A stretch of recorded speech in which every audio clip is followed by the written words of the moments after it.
एक बात मेरी ध्यान से सुनना। एक हदीस का मफहूम है, मैंने जब वो हदीस पढ़ी तो मेरा दिल खौफ से दहल गया। वो हदीस ये है, उस हदीस का मफहूम ये है कि अगर कोई शख्स किसी ऐसे शख्स पे बुहतान लगाता है, किसी ऐसी चीज का इल्जाम लगाता है जो दूसरे में नहीं होती, तो जब तक वो बुराई जिसका उसने किसी पर बुहतान लगाया था वो उसके अपने अंदर नहीं आ जाती, वो मरेगा नहीं। तो मैं ये कहना चाहती हूं, लोगों को कहता था कि ये अमेरिका के गुलाम हैं, हमें कहता था कि ये अमेरिका के गुलाम हैं। लोगों को तारीख का सबसे बड़ा ड्रामा, साजिश और खत के पीछे लगा दिया। और 4 साल तक जब इसकी हुकूमत थी तो कोई गैर मुल्की साजिश नहीं थी, पाकिस्तान आजाद था। और जब इसकी कुर्सी गई तो अचानक पाकिस्तान गुलाम हो गया। इतना बड़ा ड्रामा कभी देखा है? और वो एक अमरीकी ओहदेदार है, डोनाल्ड लू, दिन रात उसको जलसों में नाम ले लेकर बदनाम करता रहा, उसको बुरा भला कहता रहा और कहा कि डोनाल्ड लू ने मुझे धमकी दी है। और यकीन जानो कि अभी 2 दिन पहले अपना एक ओहदेदार अमेरिका में डोनाल्ड लू के पास भेजा और उसको कहा हमसे गलती हो गई है, हमें माफ कर दो।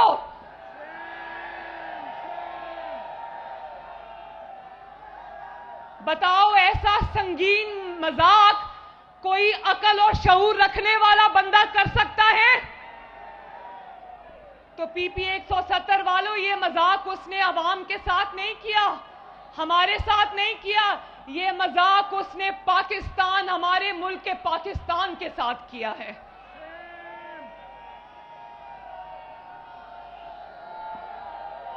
लोगों को गद्दार कहता रहा।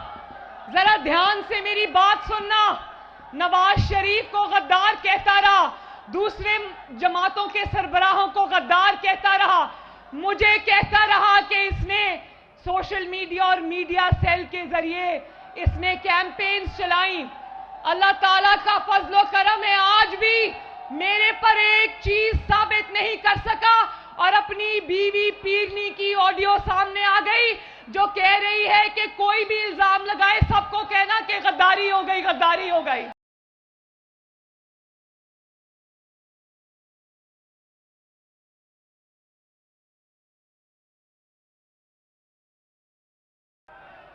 कहती है कि अगर मुझ पर कोई इल्जाम लगाए, फरा गोगी पर कोई इल्जाम लगाए तो सबका जवाब गद्दारी से देना, कहना गद्दारी हो गई। शुक्र है ये नहीं कह दिया पिंकी पीरनी ने कि मुझे ख्वाब में बशारत हुई है कि गद्दारी पे ट्रेंड चलाना है।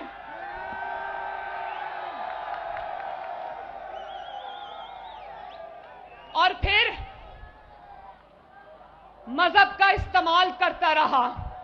मजहब जो है ना, आपकी इबादत आपके और अल्लाह ताला के दरमियान का मामला है। आप कितनी नमाजें पढ़ते हो, कितनी तस्बीहां पढ़ते हो, वो अल्लाह ताला का और आपका मामला है। मजहब को दिखावे के लिए इस्तेमाल करना, मजहब को सियासत के लिए इस्तेमाल करना, मजहब को सियासी मुखालिफिन को गंदा करने के लिए इस्तेमाल करने से बड़ा जुर्म कभी कभी किसी ने नहीं किया। और ये फितना खान वो शख्स है जिसने झूठे इल्जामात लगाकर अपने सियासी मुखालिफिन को मजहब की आड़ में गोलियां मरवाई। ये वो शख्स है। और जब अपनी बारी आई तो कंटेनर पे कोई पीछे से कहता है, खान साहब जरा मजहबी टच तो दे।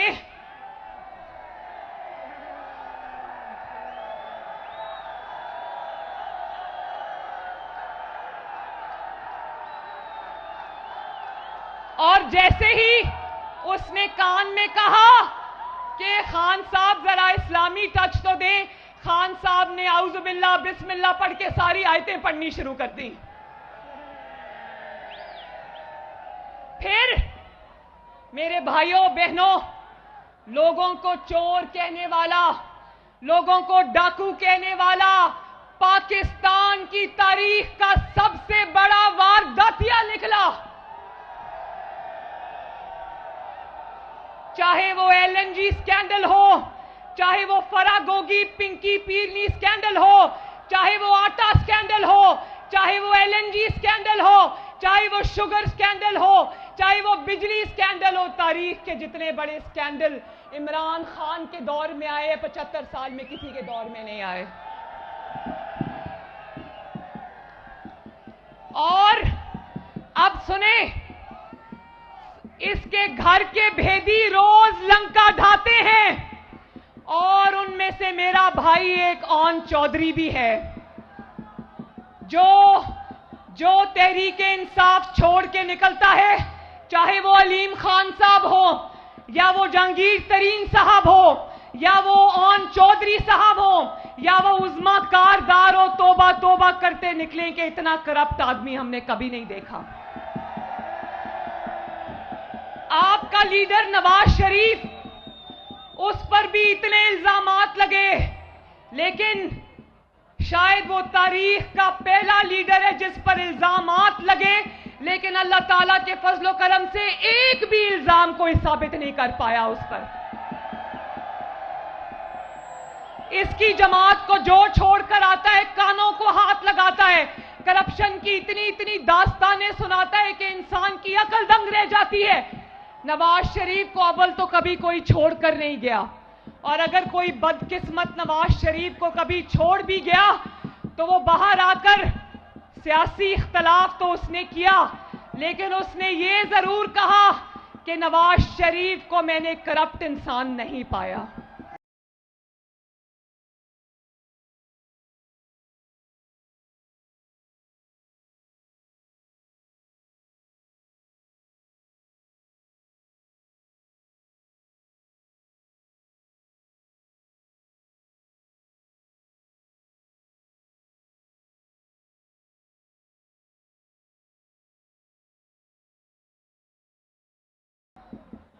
कोई भी हो, मैं नाम नहीं लेना चाहती, उसने बाहर जाकर नवाज शरीफ से सियासी इख्तलाफ तो किया, लेकिन नवाज शरीफ की अमानत और सदाकत की गवाही दी।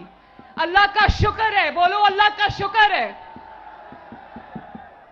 क्योंकि नवाज शरीफ ने और मुस्लिम लीग नून ने आपकी कमाई और पाकिस्तान के एक एक पैसे को अल्लाह ताला की अमानत समझा, और क़यामत के दिन इंशाअल्लाह हम उसका हिसाब देंगे। वो सारा कुछ आपकी खिदमत में सर्फ होगा इंशाअल्लाह।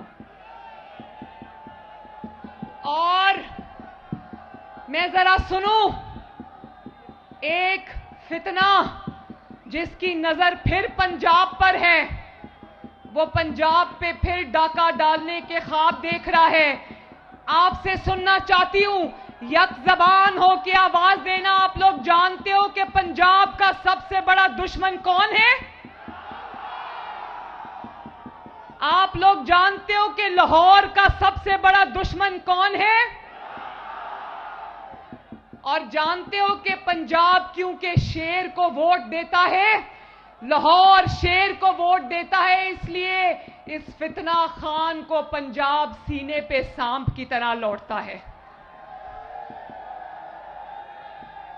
लेकिन फितना खान, मैं तुम्हें यह मैसेज देना चाहती हूं कि पंजाब की आवाम ये जान गई है कि पंजाब की तरक्की के दुश्मन का नाम इमरान खान है।